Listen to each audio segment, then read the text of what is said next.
வணக்கம். ஐபிசி தமிழ் நேயர்கள் அனைவருக்கும் சித்திரை புத்தாண்டு நல்வாழ்த்துக்கள். இது ஐபிசி தமிழின் செய்தி நேரம். முதலில் தலைப்புச் செய்திகள்.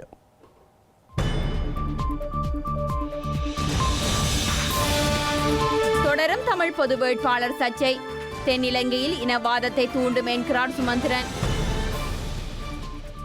இஸ்ரேலில் உள்ள இலங்கையர்களின் பாதுகாப்பை உறுதிப்படுத்திய ஸ்ரீலங்கா தூதுவர். போலி தகவல்களை பரப்ப வேண்டாம் எனவும் கோரிக்கை.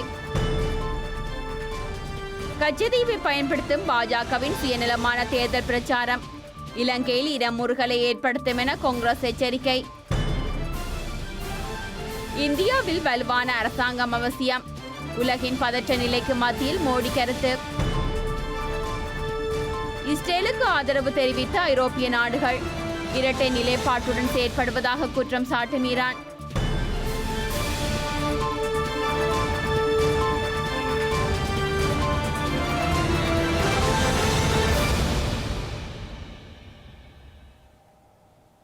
இனி தொடர்வது விரிவான செய்திகள். குரோதி வருடப்பிறப்பினை முன்னிட்டு மக்கள் புலம்பெயர் நாடுகளிலும் பூஜை வழிபாடுகளில் ஈடுபட்டுள்ளனர். பிரித்தானியா, பிரான்ஸ் உள்ளிட்ட புலம்பெயர் தமிழ் மக்கள் வசிக்கும் அனைத்து நாடுகளிலும் சித்திரை புதுவருட பூஜை வழிபாடுகள் இடம்பெற்றுள்ளன. இலங்கையில் பொருளாதார நெருக்கடியின் காரணமாக அத்தியாவசிய பொருட்களின் விலையேற்றங்களுக்கு மத்தியிலும் மக்கள் சித்திரை புத்தாண்டை வரவேற்றுள்ளனர். குரோதி சித்திரை வருட பிறப்பினை முன்னிட்டு இலங்கையின் வடக்கு கிழக்கு உள்ளிட்ட பல பகுதிகளிலும் மக்கள் பூஜை வழிபாடுகளில் ஈடுபட்டிருந்தனர்.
குரோதி சித்திர வருட பிறப்பை முன்னிட்டு சர்வதேச நாடுகளின் தலைவர்களும் இலங்கையர்கள் உள்ளிட்ட உலகவாழ் தமிழ் மக்களுக்கு புத்தாண்டு வாழ்த்துக்களை தெரிவித்தனர். கனடாவில் உள்ள தமிழ் சமூகத்தினரின் பங்களிப்பிற்கு கனடிய பிரதமர் வாழ்த்துக்களை கூறியுள்ளார். சித்திரை புத்தாண்டு இன்று கொண்டாடப்பட்டு வரும் நிலையில் உலகின் பல்வேறு பாகங்களிலும் கொண்டாடப்பட்டு வரும் பண்டிகைகளுக்கு அமெரிக்க ஜனாதிபதி ஜோ பைடன் வாழ்த்துக்களை தெரிவித்துள்ளார். இதன்படி இன்றைய நாளில் உலகில் கொண்டாடப்படும் வைசாகி, நவராத்திரி, சோங்ரான் மற்றும் தமிழ் சிங்கள புத்தாண்டை கொண்டாடும் அனைத்து மக்களுக்கும் அவர் வாழ்த்துக்களை தெரிவித்துள்ளார். அத்துடன் கனடா உள்ளிட்ட உலகவாழ் தமிழ் மக்களுக்கு அந்த நாட்டு பிரதமர் ஜஸ்டின் ட்ரூடோ சித்திரை புத்தாண்டு வாழ்த்துக்களை தெரிவித்துள்ளார். கனடா மற்றும் உலகின் பல்வேறு நாடுகளில் உள்ள தமிழ் மக்கள் இன்று புத்தாண்டை வரவேற்க ஒன்றுபட்டுள்ளதாகவும் அவர் வெளியிட்டுள்ள அறிக்கையில் குறிப்பிட்டுள்ளார். கடந்த காலத்தில் இடம்பெற்றவற்றுக்கு நன்றியுடன் இருப்பதற்கும் எதிர்காலத்தை நோக்கிய புதிய எதிர்பார்ப்பு மற்றும் உற்சாகத்துடன் பயணிப்பதற்கும் புத்தாண்டு வழிவகுத்துள்ளதாக அவர் கூறியுள்ளார். இந்த சந்தர்ப்பத்தில் கனடாவில் உள்ள தமிழ் சமூகத்தினரின் பங்களிப்பை நினைவு கூறுவதாகவும் சிறந்த மற்றும் அனைவரையும் உள்ளடக்கிய நாட்டை கட்டியெழுப்புவதற்கான கனடாவின் உறுதிப்பாட்டை புதுப்பிப்பதாகவும் ஜஸ்டின் ட்ரூடோ தெரிவித்துள்ளார். இதேவேளை உலகம் முழுவதிலும் உள்ள தமிழர்களுக்கு இந்திய பிரதமர் நரேந்திர மோடி வாழ்த்துக்களை தெரிவித்துள்ளார். அமைதி, ஆரோக்கியம் மற்றும் செழிப்புடன் மகிழ்ச்சி, வெற்றி மற்றும் நிறைவை இந்த புது வருடம் கொண்டு வரட்டும் என அவர் வாழ்த்தியுள்ளார். வரலாற்று சிறப்புமிக்க மானிப்பாய் மருதடி விநாயகர் ஆலய தேர் திருவிழா இன்று மிகச் சிறப்பாக இடம்பெற்றுள்ளது. ஆயிரக்கணக்கானோர் தேர் திருவிழாவில் கலந்து கொண்டு அருளாசிகளை பெற்றிருந்தனர்.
சித்திரை புதுவருட தினமான இன்று வவுனியாவில் தமிழர் தாயக காணாமலாக்கப்பட்ட உறவுகளின் சங்கத்தினரால் ஆர்ப்பாட்டம் ஒன்று முன்னெடுக்கப்பட்டது. 2611வது நாளாகவும் வவுனியா வீதி அபிவிருத்தி திணைக்களத்திற்கு முன்பாக இவர்கள் தொடர் போராட்டத்தில் ஈடுபட்டுள்ள நிலையில் புதுவருடத்தை முன்னிட்டு காணாமல் போன தமது உறவுகளுக்கு நீதி கோரி போராட்டத்தில் ஈடுபட்டனர்.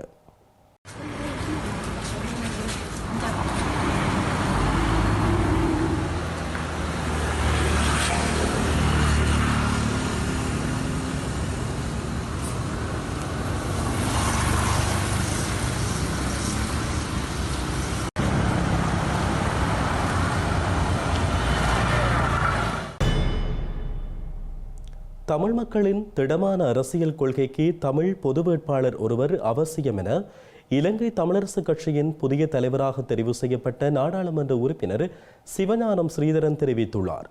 பொது வேட்பாளர் தெரிவு தொடர்பாக தமிழரசு கட்சியின் மத்திய மற்றும் மாவட்ட கிளை கூட்டங்களில் கலந்துரையாடி தீர்மானம் மேற்கொள்ள உள்ளதாகவும் அவர் கூறியுள்ளார்.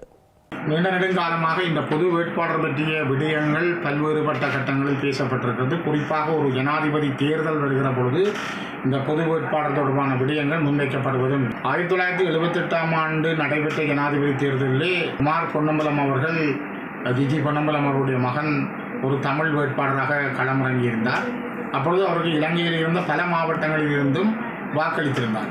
அது ஒரு வகையான வேட்பாளராக அவர் தன்னை அடையாளப்படுத்தியிருந்தார். ஆனால் இப்பொழுது தமிழ் மக்களிடமிருந்து வருகின்ற குரல் என்பது தமிழர்களுடைய தேசிய அபிலாஷைகளை நிறைவு செய்வதற்காக பல தடவைகள் நாங்கள் பல ஜனாதிபதி வேட்பாளர்களுக்கு எங்களுடைய ஆதரவுகளை வழங்கியிருக்கிறோம். அவ்வாறு வழங்கியிருந்தவர்கள் எங்களுக்கு எதுவுமே செய்யவில்லை என்கிற எண்ணம் எங்களுடைய மக்களிடம் இருக்கிறது. அதே நேரம் நாங்கள் ஆதரவளித்த பல பேர் தோல்வியை தழுவியிருக்கிறார். ஆகவே நாங்கள் ஆதரவளித்தவர் தோல்வியை அடைந்த பொழுது அந்த நேரத்தில் வெற்றி பெற்றவரும் எங்களோடு பேசவில்லை, அல்லது நாங்கள் ஆதரவளித்து வெற்றி பெற்ற மைத்திரிபால சிறிசேன போன்றவர்களும் எங்களுக்கான தமிழ் மக்களுக்கான அரசியல் உரிமைகளை பெற்றுத் தருவதிலே ஒரு திடமான அரசியல் கொள்கை உடையவர்களாக இருக்க வேண்டும். இதனால் தான் தமிழர்கள் ஒரு நீண்ட நெடும் அனுபவத்தின் அடிப்படையிலே பலரும் தங்களுடைய கருத்துக்களை முன்வைக்கிறார்கள். நாங்கள் எங்களுடைய கோரிக்கைகளை, தமிழர்கள் இன அழிப்பு செய்யப்பட்டார்கள், சர்வதேச நீதி விசாரணை வேண்டும், அவர்கள் இந்த மண்ணினுடைய இழந்து போன இறமையை மீட்டெடுப்பதற்காக அவர்கள் தொடர்ச்சியான ஒரு போராட்ட பாதையிலே தங்களை வடிவமைத்துக் கொள்கிறார்கள்.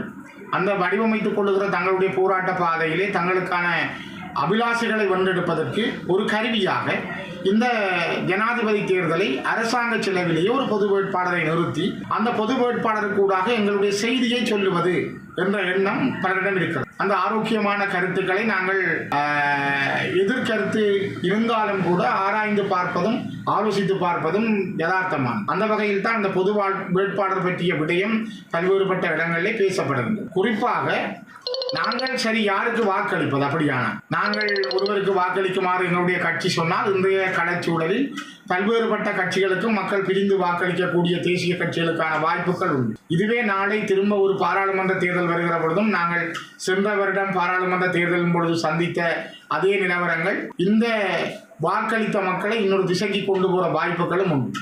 அவை ஒரு தேசிய கொள்கையை, தமிழ் மக்களுடைய அரசியல் கொள்கையை நிலை மாறாமல் கொண்டு செல்வதற்கு இந்த ஜனாதிபதி தேர்தலில் ஒரு பொது வேட்பாளரை நிறுத்துவது தொடர்பில் சாதகமான எண்ணங்களை நாங்கள் கொண்டிருக்கிறோம். ஆனால் அது என்ன எண்ணங்கள் எங்களிடம் தனிப்பட்ட ரீதியாக இருந்தாலும் கட்சியினுடைய எங்களுடைய 8 மாவட்டங்கள் வடக்கு கிழக்கிலே, கொழும்பு உட்பட 9 மாவட்டங்கள் நாங்கள் ஆராய்ந்து எங்களுடைய மத்திய செயற்குழு மற்றும் கட்சியினுடைய ஏனைய கிளைகளோடு மாவட்ட கிளைகளோடும் பேசிய பிற்பாடுதான் ஒரு இறுதி முடிவை எங்களால் தெளிவாக சொல்ல முடியும்.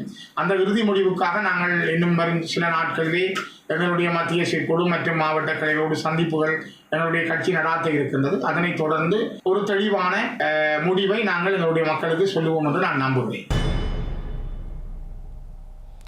ஜனாதிபதி தேர்தலில் தமிழர்கள் சார்பில் நிறுத்தப்படுகின்ற பொது வேட்பாளர் குறைந்தது 6 லட்சம் மக்களின் வாக்குகளை பெற்றுக்கொள்ளக்கூடிய ஒரு நபராக காணப்பட வேண்டும் என புலட் கட்சியின் தலைவர் தர்மலிங்கம் சித்தார்த்தன் தெரிவித்துள்ளார். 12 லட்சம் தமிழ் மக்களின் வாக்குகள் உள்ளதாக கணிக்கப்பட்டுள்ள நிலையில் பொது வேட்பாளர் குறைந்தது 50% வாக்குகளை பெற வேண்டும் என அவர் கூறியுள்ளார்.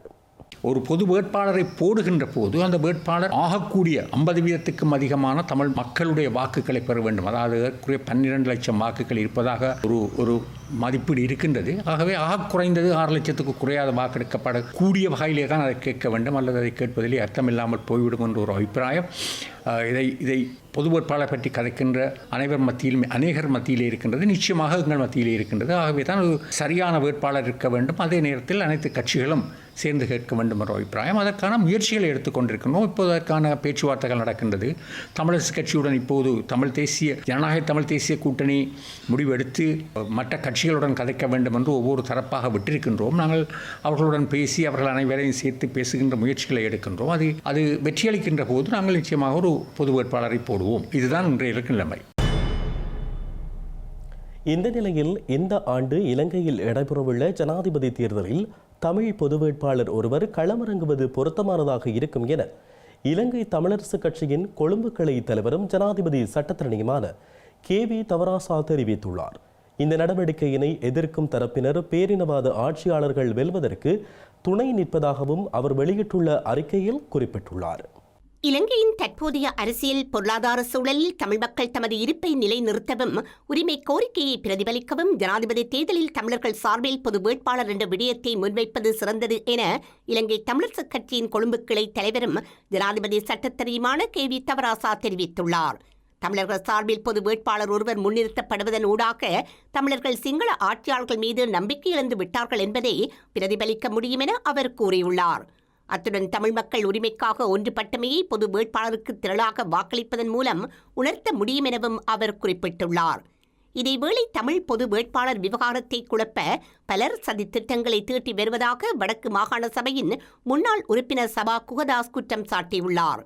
எதிர்வரும் ஜனாதிபதி தேர்தலில் தமிழ் பொது வேட்பாளரை களம் இறக்குவது தொடர்பில் தாயக புலம்பெயர் தமிழர்களிடையே ஆதரவு பெருகி வரும் நிலையில் அதனை குழப்புவதற்கு பலதரப்பின் நிகழ்ச்சி நிரல்களில் சதி முயற்சிகளை முன்னெடுப்பதாக அவர் கூறியுள்ளார். ஸ்ரீலங்கா அரசாங்கத்துடன் இணைந்துள்ள தமிழ் முகவர்கள் வழமை போன்று அரசுக்கு சார்பாக பொது வேட்பாளர் விவகாரத்தை விமர்சிப்பதை தாண்டி தமிழ் தேசிய கட்சிகளில் இருப்பவர்களும் வேறு சிலரும் மறைமுக அரசின் மற்றும் வெளிச்சக்திகளின் முகவர்களாக மாறி எதிரான கருத்துக்களை ஊடக பரப்பில் முன்வைத்து வருவதாகவும் சபா குகதாஸ் சுட்டிக்காட்டியுள்ளார்.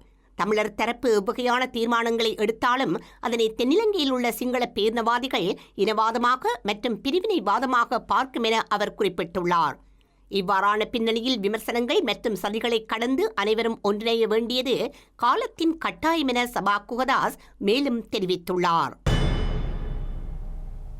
இந்த நிலையில் ஜனாதிபதி தேர்தலில் தமிழ் மக்கள் சார்பில் பொது வேட்பாளர் ஒருவரை நிறுத்துவது தென்னிலங்கையில் இனவாதத்தை தூண்டும் செயற்பாடு என நாடாளுமன்ற உறுப்பினர் எம்.ஏ. சுமந்திரன் தெரிவித்துள்ளார். எனவே இந்த தேர்தலை மாற்றத்துக்கான தேர்தலாக மக்கள் பயன்படுத்த வேண்டும் என இலங்கை தமிழரசுக் கட்சியின் வடமாராட்சி கிளை அலுவலகத்தில் இடம்பெற்ற கைவிசேஷம் வழங்கும் நிகழ்வில் அவர் கூறியுள்ளார். ஒரு தமிழ் வேட்பாளர் நிறுத்தப்பட வேண்டும் என்று முன்னைய காலங்களிலேயும் முயற்சிகள் செய்யப்பட்டிருக்கின்றன. குமார் பொன்னம்பலத்தில் இருந்து சிவாஜிலிங்கம் வரைக்கும் தமிழ் வேட்பாளர்கள் போட்டியிட்டிருக்கிறார்கள்.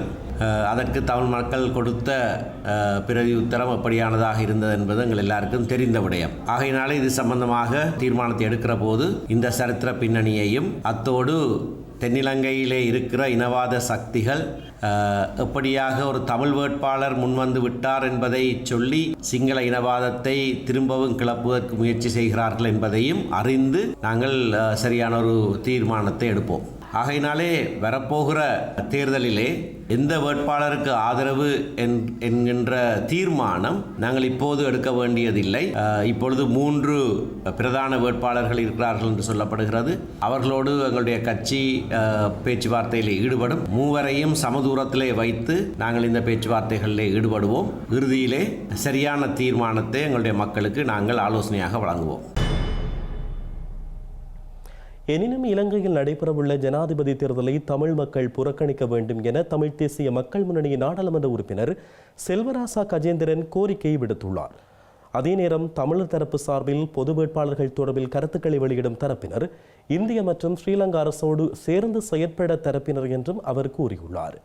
தமிழர்கள் இந்த ஜனாதிபதி தேர்தலில் இருந்து முற்றாக விலகி இருப்பதன் மூலமாகத்தான் எங்களுடைய உரிமைகளை உறுதிப்படுத்துவதற்கான ஒரு சூழலை உருவாக்க முடியும் என்பது தமிழ் தேசிய மக்கள் முன்னணியினுடைய நிலைப்பாடு. 2009 ஆண்டுக்கு பிற்பாடு தமிழ் மக்களுடைய உரிமை போராட்டம் இன அழிப்பு மூலம் முடிவுக்கு கொண்டு வரப்பட்ட பிற்பாடு 2010 ஆண்டு 15 ஆண்டு 19 ஆண்டு ஆகிய சந்தர்ப்பங்களிலே நடைபெற்ற ஜனாதிபதி தேர்தல்களில் தமிழ் மக்கள் ஏதோ ஒரு தரப்பிற்கு வாக்களித்திருக்கிறார்கள். அதிலே அந்த 3 சந்தர்ப்பங்களிலும் தமிழ் மக்களை வாக்களிக்குமாறு கேட்டுக்கொண்டவர்கள் தமிழ் தேசிய கூட்டமைப்பினர் மற்றும் இபிடிபியினர் மற்றும் ஏனைய கட்சிகளில் வடகிழக்கில் இருந்து தெரிவு செய்யப்பட்டு அரசாங்கத்தோடு சேர்ந்து செயல்பட்டு கொண்டிருந்தவர்கள் ஏதோ ஒரு ஜனாதிபதி வேட்பாளரை சுட்டிக்காட்டி அவருக்கு வாக்களிக்குமாறு கேட்டுக்கொண்டிருந்தார். இவர்களுடைய கோரிக்கைகளை ஏற்று தமிழ் மக்கள் கடந்த காலங்களிலே பெருவாரியாக வாக்களித்திருந்தும் கூட தமிழ் மக்களுடைய நலன்கள் எந்த ஒரு இடத்திலும் பாதுகாக்கப்படவில்லை. மாறாக தமிழ் தேசத்தின் மீது கட்டமைப்பு சார் இன அழிப்பு செயற்பாடுகள் மிக தீவிரமாக முன்னெடுக்கப்பட்டிருக்கிறது.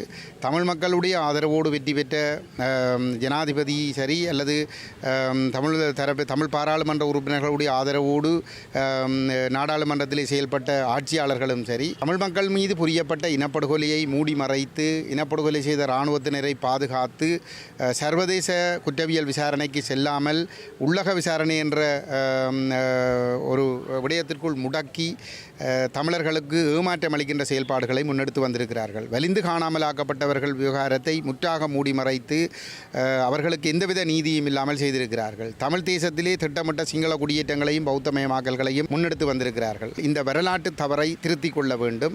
இந்த ஜனாதிபதி தேர்தலில் வாக்களிப்பில் கலந்து கொள்வதிலிருந்து தமிழர்கள் முற்றாக விலகி இருக்க வேண்டும். இந்த ஜனாதிபதி தெரிவிலே தமிழர்களுடைய வாக்குகளை அவர்கள் கணக்கெடுக்காத ஒரு சூழலிலே இந்த ஒற்றையாட்சி முறைமை ஒழிக்கப்பட்டு ஒரு சமஷ்டி அரசியலமைப்பு கொண்டு வரப்படும் என்கின்ற ஒரு உத்தரவாதம் தரப்படாத ஒரு சூழலிலே இந்த தேர்தலை புறக்கணிக்குமாறு நாங்கள் கேட்டுக்கொள்கின்றோம். இவ்வாறான ஒரு சூழலிலே பொது வேட்பாளர் ஒருவரை நிறுத்துவது பற்றி இங்கே பேசப்படுகின்றது. அது விக்னேஸ்வரன் ஐயாவாக இருக்கலாம் அல்லது தமிழரசு கட்சியினுடைய சுமந்திரன் ஸ்ரீதரனாக இருக்கலாம், டெலோவினுடைய செல்வம், புளொட்டினுடைய சித்தார்த்தன், இபிஆர்எல்னுடைய சுரேஷ் பிரேமச்சந்திரனாக இருக்கலாம். இவர்கள் அனைவருமே கடந்த 15 ஆண்டுகளில் 13ஆம் திருத்தச் சட்டத்தை ஏற்றுக்கொண்டு ஒற்றை ஆட்சிக்குள் ஒரு தீர்வை தமிழ் மக்கள் மீது திணிப்பதற்கு இந்தியாவோடு சேர்ந்து செயல்பட்டவர்கள், கொழும்பு அரசுகளோடு சேர்ந்து செயல்பட்டவர்கள்.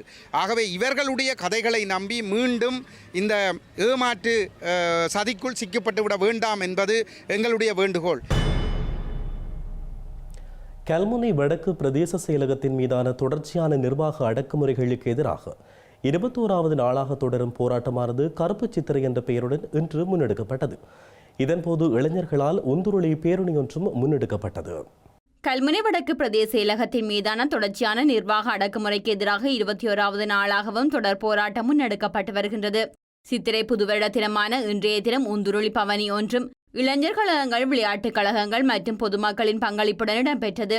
கருப்பு கொடி ஏந்தப்பட்டு பிரதேச செயலகம் ஒன்றலில் இருந்து ஆரம்பமான பேரணி மணல்சேனை நட்பெட்டி முனை சேனை குடியிருப்பு துறைவந்தியன் மேடு துறை நீலாவணை பெரிய நீலாவணை மருதமுனை பாண்டிருப்பு கல்முனை நகர பகுதி ஊடாக மீண்டும் பிரதேச செயலகம் ஒன்றலை சென்றடைந்தது. அத்துடன் பிரதேச செயலகத்தின் முன்பாக கருப்பு பொங்கல் பானையில் பொங்கி மக்கள் எதிர்ப்பினையும் வெளியிட்டனர்.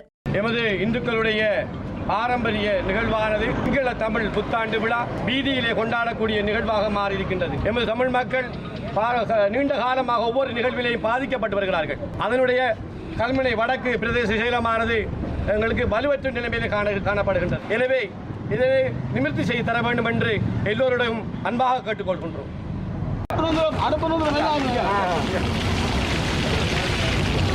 இந்த நிலையில் அங்கு சென்ற கல்முனை தலைமையக காவல்துறையினர் நீதிமன்ற கட்டளைப்படி பொதுமக்களின் போக்குவரத்து மற்றும் பொது சொத்துக்களை சேதமாக்குதல் போன்ற செயற்பாடுகளுக்கு தடை விதித்து கடிதம் ஒன்றையும் வழங்க முற்பட்டமையினால் பதற்ற நிலை ஒன்றுமே ஏற்பட்டிருந்தது.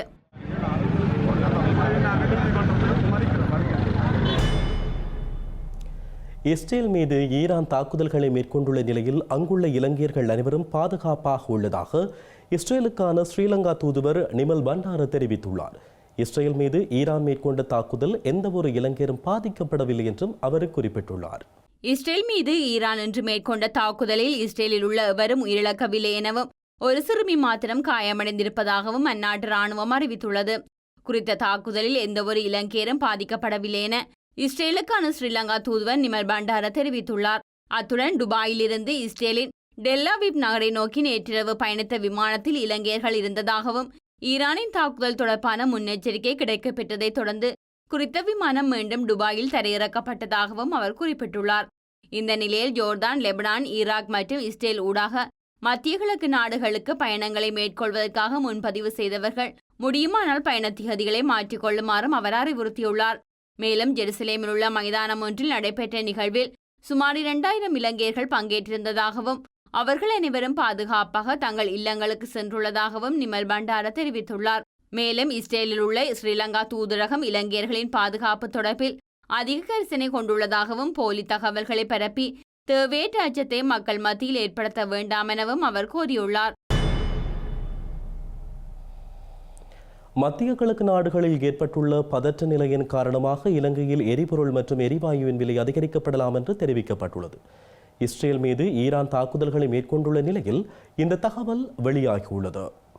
இஸ்ரேல் மீது இன்று அதிகாலை ஈரான் தாக்குதலை மேற்கொண்டுள்ள நிலையில் எதிர்வரும் நாட்களில் இவ்வாறான மேலும் பல தாக்குதல்கள் மேற்கொள்ளப்படலாம் என அச்சம் வெளியிடப்பட்டுள்ளது. இந்த போர் நிலை காரணமாக மத்திய கிழக்கு நாடுகளின் நடவடிக்கைகள் பாதிக்கப்பட்டுள்ளதாக சுட்டிக்காட்டப்பட்டுள்ளது. இந்த நிலையில் மத்திய கிழக்கு நாடுகளில் இருந்து இலங்கைக்கு எரிபொருள் மற்றும் எரிவாயு விநியோகிக்கப்படுவதில் தாமதங்கள் ஏற்படலாம் என தெரிவிக்கப்பட்டுள்ளது. இதற்கமைய இலங்கையில் எரிபொருள் மற்றும் எரிவாயு உள்ளிட்ட மேலும் சில இறக்குமதி செய்யப்படும் பொருட்களின் விலை அதிகரிக்கக்கூடும் என தெரிவிக்கப்பட்டுள்ளமை குறிப்பிடத்தக்கது. செய்திகளின் நிறைவாக மீண்டும் தலைப்புச் செய்திகள்.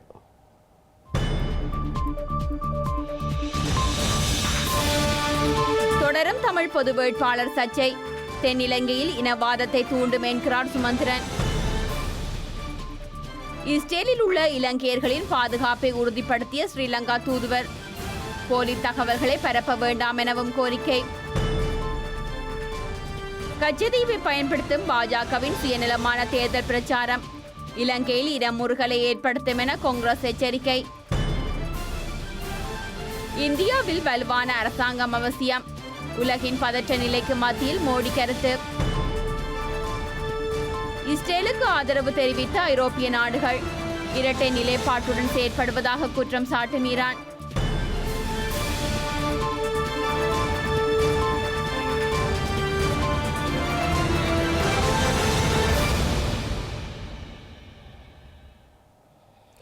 இத்துடன் ஐபிசி தமிழின் இன்றைய செய்தி நேரம் நிறைவடைகிறது. உடனுக்குடன் நீங்கள் செய்திகளை அறிந்து கொள்ள ibctamil.com என்கின்ற நமது இணையதளத்தினை பார்வையிடுங்கள். வணக்கம்.